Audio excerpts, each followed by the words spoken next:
Então, primeiramente, bom dia a todos e a todas. Hoje nós falaremos sobre Brasil Imperial. Esse período aí, denominado Brasil Imperial, ele é o período que vai de 1822, quando temos o processo ali de independência do Brasil.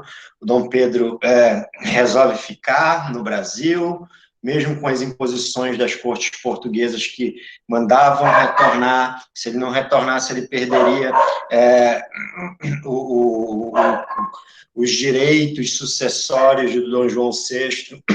Ele acaba não retornando e acaba proclamando ali a independência do Brasil no dia 7 de setembro de 1822. E esse período de Brasil Imperial vai até 1889, com 15 de novembro, né, quando ocorre ali o golpe civil-militar que estabelece a retirada do poder ali do Dom Pedro II, certo?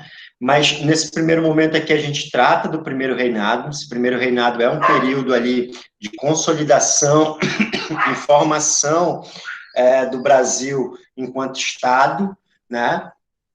Esse é um primeiro passo. O Brasil se forma enquanto Estado para ir aos poucos e ao longo dos anos adquirindo o status de nação, certo? Então, a independência do Brasil, ela não foi feita, podemos dizer assim, sem resistências. Houve resistências as mais significativas, como, por exemplo, guerras de independência na Bahia, no Grão-Pará, no Maranhão, na região do Piauí, né, porque muitos dos grupos ali que estavam presentes eram grupos de portugueses que não queriam se separar de Portugal.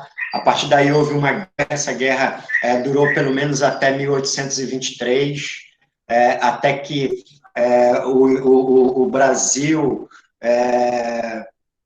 que contratou diversos mercenários, inclusive ingleses, para defender a proclamação do novo regime, estabelecesse ali a força esse novo regime e, consequentemente, criasse a nova nação, que ali por novembro de 1823 já estava, em certa medida, unificada, já estava, em certa medida, unida a partir das forças das armas que os portugueses conseguiram contratar.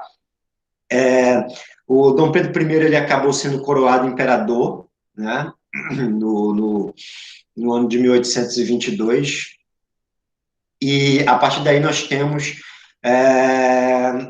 a inauguração do Estado brasileiro, do Império Brasileiro. Um Estado livre de Portugal, politicamente autônomo, contudo com uma forte dependência econômica, principalmente por parte dos ingleses, já que o Brasil dependia dos ingleses ali para que as suas transações econômicas e comerciais elas pudessem acontecer. Após esse processo aí de consolidação territorial, essa consolidação territorial sendo possível pela aristocracia, pela escravidão, pela monocultura, pelo latifúndio ali, o Brasil busca o reconhecimento internacional, ou seja, busca que nações do restante do mundo possam reconhecer o Brasil enquanto nação. Então, o reconhecimento, primeiramente, vem dos Estados Unidos, posteriormente, o Brasil acaba sendo reconhecido por Portugal, mas mediante o pagamento de uma indenização de 2 milhões de libras esterlinas. O Brasil não tinha esse dinheiro, acabou pedindo emprestado da Inglaterra, os ingleses emprestaram para o Brasil e, posteriormente, fizeram o seguinte, cobraram dos portugueses o valor que haviam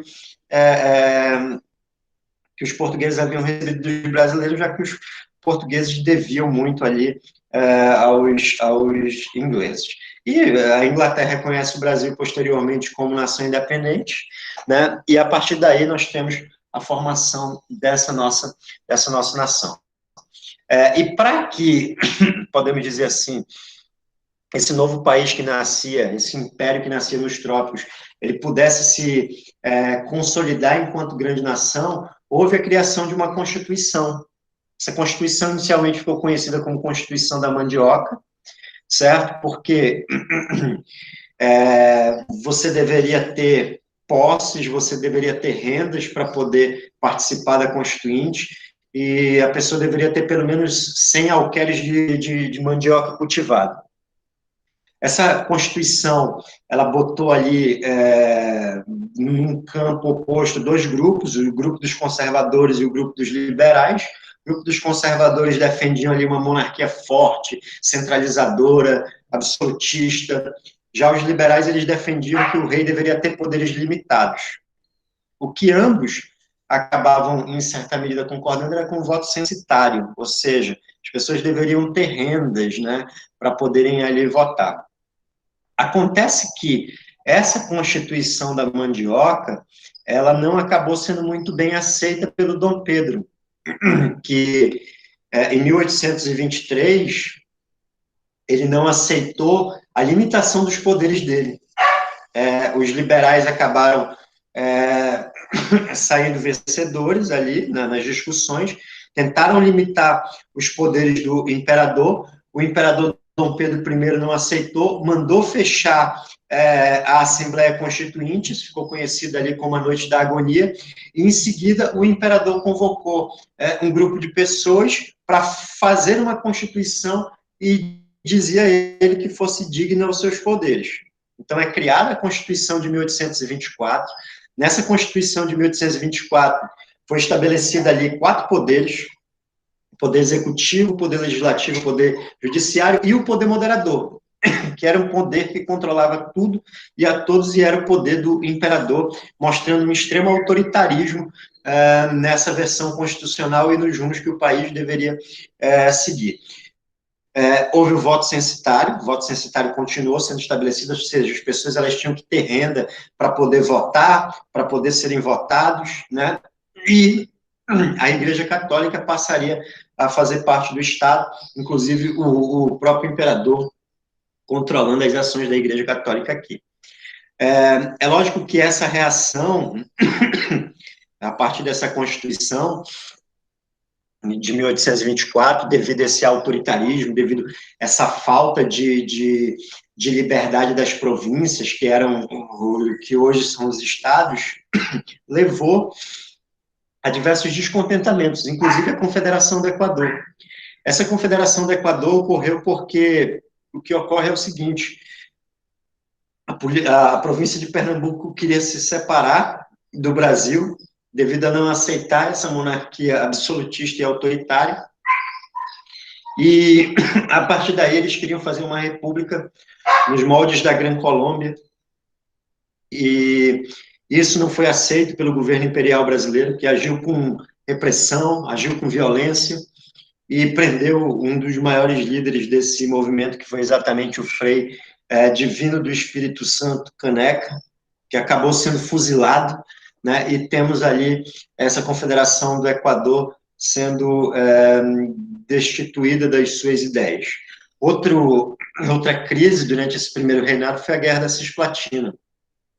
Vai ocorrer ali entre 1825 até 1828. O Brasil havia tomado a região da Cisplatina, que hoje é o Uruguai, da Espanha, né? E a partir daí, os uruguaios eles não tinham uma ligação muito intensa ali com o Brasil, língua diferente, cultura diferente. Isso fez com que os uruguaios buscassem a independência, fizeram uma guerra com o Brasil, acabaram saindo vencedores, né? E também ali com a mediação da Inglaterra, a Inglaterra acabou mediando esse conflito para que o Uruguai se tornasse ali independente, mas que fosse uma área de livre circulação também para os produtos ingleses poderem serem vendidos. E nós temos o Dom Pedro cada vez mais isolado, cada vez mais colocado à margem de todas as suas decisões, por ser extremamente autoritário, por não conversar com as lideranças, inclusive se afastar daqueles que eram esses aliados, como José Bonifácio de Andrade Silva, os irmãos Andrade Silva, e nisso Ocorre a Noite das Garrafadas, em 1831, onde Dom Pedro acaba sendo atacado por opositores brasileiros, né? E aí começa um conflito entre portugueses, defensores do Dom Pedro I, e brasileiros que eram contrários. Ocorre que, em 1831, Dom Pedro I acaba abdicando do trono. Essa abdicação do trono se dá também por um fator externo. Lá em Portugal, a filha do Dom Pedro I, a Dona Maria da Glória, está sendo ameaçada a ser destituída do cargo pelo irmão dele, o Dom Miguel. Então, Dom Pedro estava mandando muitos recursos também do Brasil para Portugal. Isso fazia com que as críticas fossem mais severas a ele. Ele acaba abdicando do trono brasileiro por não ter mais condições de governar devido às mais diversas críticas e também porque ele ia a Portugal para combater o irmão para que a filha pudesse se manter no trono. Então, o Dom Pedro, em 1831, ele abdica, em março de 1831, ele abdica do trono brasileiro em favor do filho, o Pedro de Alcântara, que depois seria o Pedro II, e a partir daí nós temos início do período regencial. Esse período regencial, a gente pode estabelecer ele em alguns momentos aqui. O primeiro em 1831, nós vamos ter a Constituição de 1824 dizendo o seguinte: se o sucessor do trono ele fosse menor de idade e não tivesse nenhum parente próximo para poder tutelá-lo, reger o trono, o parlamento deveria convocar uma regência para governar até que esse indivíduo ele atingisse a maioridade. Como o parlamento, com a abdicação do Dom Pedro I, estava em recesso, o que acabou acontecendo foi estabelecida uma regência trina provisória, que ela durou ali cerca de 3 meses. E aí, posteriormente, foi estabelecida a regência trina permanente, em 1831 mesmo. E havia um ambiente político com os seguintes grupos aqui no Brasil. Primeiro, nós vamos ter os indivíduos que eram liberais, né? E aí, esses liberais, eles eram exaltados, queriam uns liberais exaltados, eles queriam a republicanização, ele queria a liberdade das províncias. Tinha os liberais moderados, manter a monarquia, mas uma monarquia parlamentarista, e tinham ali os restauradores. Quem eram esses restauradores? Era fazer com que o Brasil voltasse a ser governado pelo Dom Pedro I. Certo? Então, você vai ter esses partidos se estabelecendo. Esse partido, denominado restaurador, ele vai cessar em 1834. Ele vai deixar de existir em 1834, quando vai ocorrer a morte do Dom Pedro I. E, a partir daí, você vai ter 2 grupos. Os conservadores e liberais moderados e os liberais exaltados. Esses 2 grupos vão ter a maior proeminência durante esse período. Tá? Pontos importantes desse período regencial são exatamente as diversas revoltas que vão ocorrer. Né? Vai ocorrer a cabanagem no Pará. Essa cabanagem vai ser justamente porque o governo regencial agiu com extremo autoritarismo com as elites locais. Essas elites acabaram se revoltando, ganhando o apoio das massas populares, que destituíram o governador do Grão-Pará. Posteriormente, foi mandado um novo governador, Andrés de Soares, que conseguiu conter o movimento em 1936 na capital, mas esse movimento acabou se espraiando pelo interior. Acabou ali que cerca de, pelo menos, 40 mil pessoas acabaram sendo mortas. Houve a balaiada no Maranhão, que também devido à forma como os aristocratas tratavam os seus subordinados, a maneira hostil dos governantes com as populações mais pobres, levou um grande movimento popular de 1838 a 1841, que foi contido ali pelo Caxias, Você vai ter também a Sabinada, na Bahia, onde vai se tentar a separação da Bahia até que o Dom Pedro II pudesse se tornar imperador. O médico Antônio Sabino vai ser o grande nome dessa revolta. Vamos ter também a revolta dos Malés, também na Bahia, onde um grupo de negros islâmicos tentou fazer uma guerra santa, uma jihad, tirar os negros da condição escrava e torná-los ali uma república independente nos moldes da Haiti. Foi reprimido em 1835. E você vai ter a Farroupilha também, de 1835 a 1845, onde os indivíduos ali do Rio Grande do Sul, eles eram contrários àquela visão de que os indivíduos da Cisplatina, eles tinham isenção de impostos no charque, no gado, então eles começaram a pressionar os regentes brasileiros, o governo brasileiro não foi aceito, então formaram a República do Piratini, a República Rio-Grandense, sob as orientações de Giuseppe Garibaldi, né? E a partir daí você tem o processo dessa Farroupilha se estendendo até 45, quando Dom Pedro II já é o governante, certo? Então essas revoltas, elas também são muito expressivas para mostrar a contrariedade a essa situação e esse estado de opressão, esse estado de extrema violência que ocorria durante esse período. E após essas regências trinas, nós vamos também ter as regências unas. A regência una do Feijó, ela será de 1835 até 1837. O Feijó, ele é um liberal moderado, e a ideia do Feijó era exatamente a liberdade das províncias.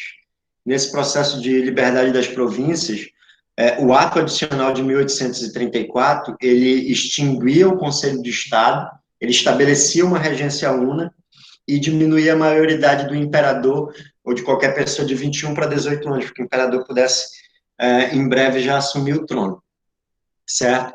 Isso ficou conhecido como um caso de extrema liberdade para as províncias. O Feijó, ele não conseguiu conter as diversas revoltas que aconteceram, porque a grande maioria aconteceu no período que ele era governante, se iniciaram, e aí ele acabou sendo destituído do poder, ele acabou abdicando, e aí temos a regência una do Araújo Lima. Essa regência una do Araújo Lima será de 1837 a 1840, né?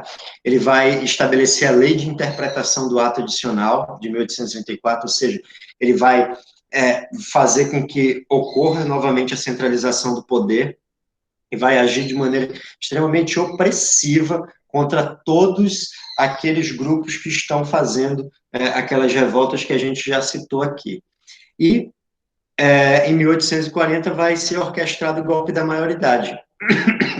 Esse golpe da maioridade, ele vai acontecer exatamente com os liberais se articulando junto com uma parte dos conservadores que queriam estabelecer, vamos dizer assim, novamente uma estabilidade para o país, e a estabilidade, acreditavam eles, viria exatamente com o Dom Pedro, o Pedro de Alcântara assumindo ali o Império Brasileiro, novamente se tornando o imperador, novamente não, tornando-se a partir daquele momento imperador do Brasil. Em 1840 é criado ali o Clube da Maioridade. Esse clube vai fazer intensas propagandas em prol de que o Dom Pedro, mesmo ainda com 14 anos de idade, menos de 15 anos completos, ele possa assumir o governo de maneira legítima, e a partir dessa legitimidade ele possa ali governar o país e botar o país vamos dizer assim, numa esteira de estabilidade. Acaba que aprovado a maioridade do governo do Dom Pedro no Congresso Nacional, no Congresso Imperial, e com isso Dom Pedro passa a ser o imperador do Brasil a partir ali de 1840. e aí temos início o denominado Segundo Reinado. O Dom Pedro II, como disse, com o golpe da maioridade, que houve ampla campanha nos periódicos, que eram os jornais que acabavam circulando da época, as revistas também, ele assumiu o poder com 14 anos de idade.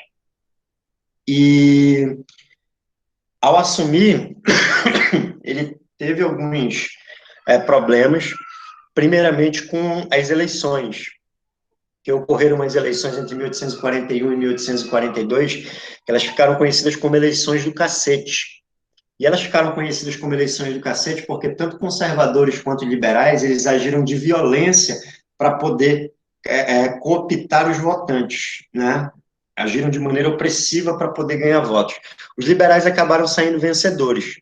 Só que os conservadores, eles pediram a anulação da eleição, e aí o Dom Pedro II teve que usar o seu poder moderador, anulou a eleição, convocou novas eleições, e aí os conservadores acabaram vencendo essas eleições, chamadas eleições do cacete. No Brasil, nós podemos dizer que houve o chamado parlamentarismo às avessas, né? Como assim? O parlamentarismo inglês, o modelo seria o parlamentarismo inglês. O parlamentarismo inglês da seguinte forma: são convocadas as eleições, nessas eleições, o partido que tem o maior número de deputados e senadores acabam ali indicando o primeiro-ministro, e assim que funcionaria. No caso do parlamentarismo brasileiro, o parlamento brasileiro ele é subordinado ao imperador. Então, o imperador escolhia já o ministro, a partir daí o ministro poderia ser conservador, poderia ser liberal, ele pegava e convocava as eleições. O que fez o Dom Pedro II foi exatamente uma política de revezamento de poder entre liberais e conservadores. Somente quando as coisas elas estavam muito acirradas é que se estabelecia ali uma conciliação, um governo entre conservadores e liberais, né, acabavam ali se juntando. Foram poucos os períodos que isso ocorreu. A grande mola propulsora da economia brasileira durante esse período é o café. O café é a grande mola propulsora desse segundo reinado. É o principal artigo, né? E com o investimento do café, o Brasil acabou ali, com os recursos do café, melhor dizendo, o Brasil acabou investindo na área também industrial, certo? Esse café, o Brasil chegou a ser, para o Brasil, cerca de 70% de todas as exportações brasileiras, certo? Era o principal artigo que o Brasil produzia. A região do Vale do Paraíba vai ser o local onde essas plantações irão ocorrer incessantemente. Primeiramente, com um trabalho escravo do africano, do descendente de africano que aqui já estava, e posteriormente com os imigrantes, principalmente após as leis de combate à escravidão, como a lei Eusébio Queiroz, que vai estabelecer em 1850 o fim do tráfico, ou seja, não poderiam mais aportar nos portos brasileiros navios com escravos, a lei do ventre livre de 1871, estabelecendo ali que os indivíduos que nascessem a partir daquela data de 1871 não se tornariam mais escravos, mas essa lei aí é uma lei de pouco de quase nada ela vai funcionar, porque a criança ficava sob os cuidados do senhor até os 7 anos, mas esse senhor podia escolher, ficava trabalhando com essa criança até os 21. Houve a lei Saraiva-Cotegipe, que é a lei dos sexagenários, também uma lei inoperante, já que dizia que o negro ou a negra receberia a alforria aos 60 anos de idade, mas teria que trabalhar ainda 5 como indenização, e a expectativa de vida não era essa. A Lei Áurea, essa lei em 13 de maio de 1888, que estabelece ali o fim da escravidão, e esse fim da escravidão ele vai ser, vamos dizer assim, problemático para o Império. Problemático no sentido de que no sentido de que os proprietários de escravos, eles não receberão indenização. E por não receberem indenização, o que vai acabar acontecendo? Vai acabar se estabelecendo uma situação de que esses proprietários de escravos e proprietários de terras não apoiarão mais o governo imperial. Então, o governo vai perder ali uma das suas bases. Outro ponto importante é a atividade industrial. Já a partir desse segundo reinado, que começam a estabelecer-se no Brasil algumas atividades industriais. Muitas elas advindas dos recursos do café. Os cafeicultores vão investir esses recursos em atividades comerciais e industriais.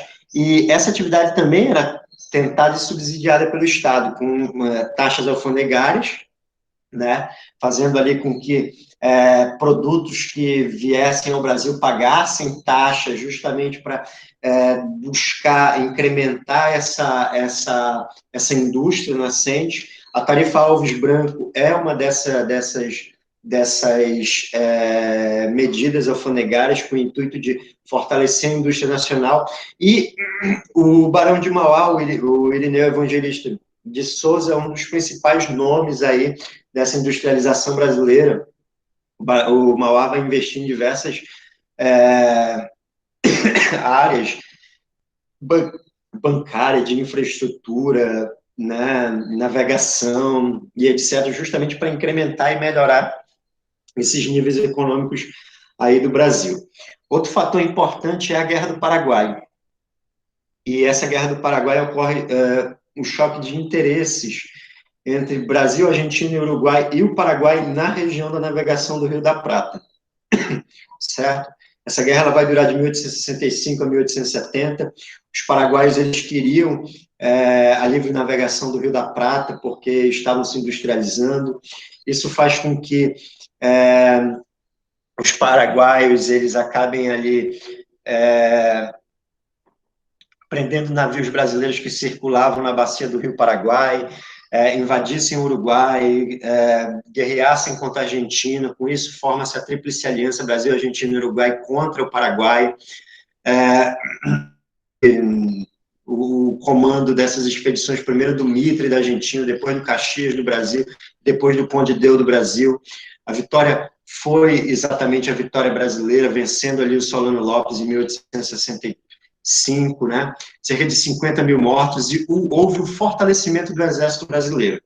O Exército Brasileiro, que até então não tinha grande prestígio, acabava muitas vezes sendo até visto com certo preconceito, preconceito por parte dos governantes, inclusive pelo próprio imperador, passou a ter grandes e vultuosas contribuições e passou a também manifestar-se politicamente, estabelecendo ali uma ideia de soldado cidadão. Um outro ponto importante é exatamente esse fim do Império. Esse fim do Império ele vai se dar por diversas insatisfações, e aí vamos citá-las aqui. Primeiro, acontece uma insatisfação em relação à abolição da escravidão. Os proprietários de escravos, eles não foram indenizados. Logo, o governo passou a sofrer críticas desse grupo econômico que era muito forte no que diz respeito ao apoio ao regime. Segundo, a insatisfação religiosa. Foram presos em 1870 os bispos do Pará e o bispo de Pernambuco, Dom Macedo e Dom Vital. Foram presos porque queriam aplicar no Brasil as ordens diretamente de Roma, sem passar pelo crivo do imperador. E o próprio Dom Macedo, do Pará, acabou prendendo expulsando, melhor dizendo, alguns padres maçons, acabou sendo preso em trabalhos forçados. Eles ganharam apoio popular, esses dois bispos, e o governo perdeu o apoio ideológico da igreja.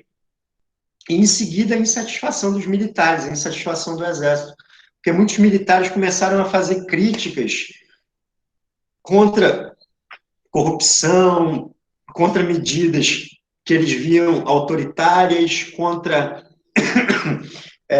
um governo inoperante. Então, a partir daí surge também, em 1870, o Partido Republicano Paulista, na cidade de Itu. Esse Partido Republicano, ele vai contar nas suas alas com muitos intelectuais, muitos militares, e muitos dos militares haviam combatido no Paraguai com repúblicas, né, ao lado de repúblicas, Argentina e Uruguai, então acabaram absorvendo também essas ideias, trazendo para o Brasil, e os militares ficavam bastante satisfeitos, porque foi baixada até mesmo uma portaria do Barão do Rio Preto, dizendo, do Ouro Preto, dizendo que os militares não podiam se manifestar politicamente nos jornais. Muitos militares foram lá reclamar de soldos e etc. Solon Ribeiro, né,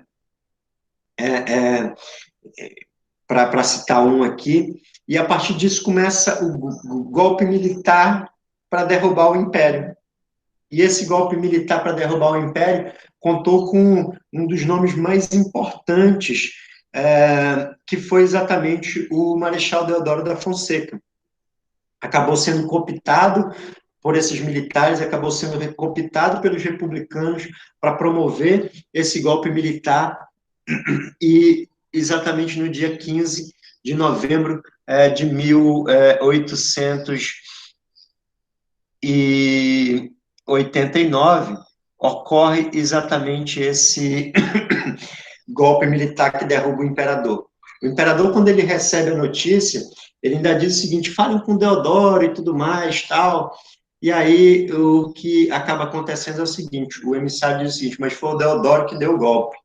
E aí o imperador diz, então, devem estar todos loucos. A partir desse momento, nós inauguramos uma nova fase. E essa nova fase é exatamente a fase da Primeira República brasileira, certo? Essa Primeira República que nós iremos ver em um outro momento, né? Veremos essa Primeira República.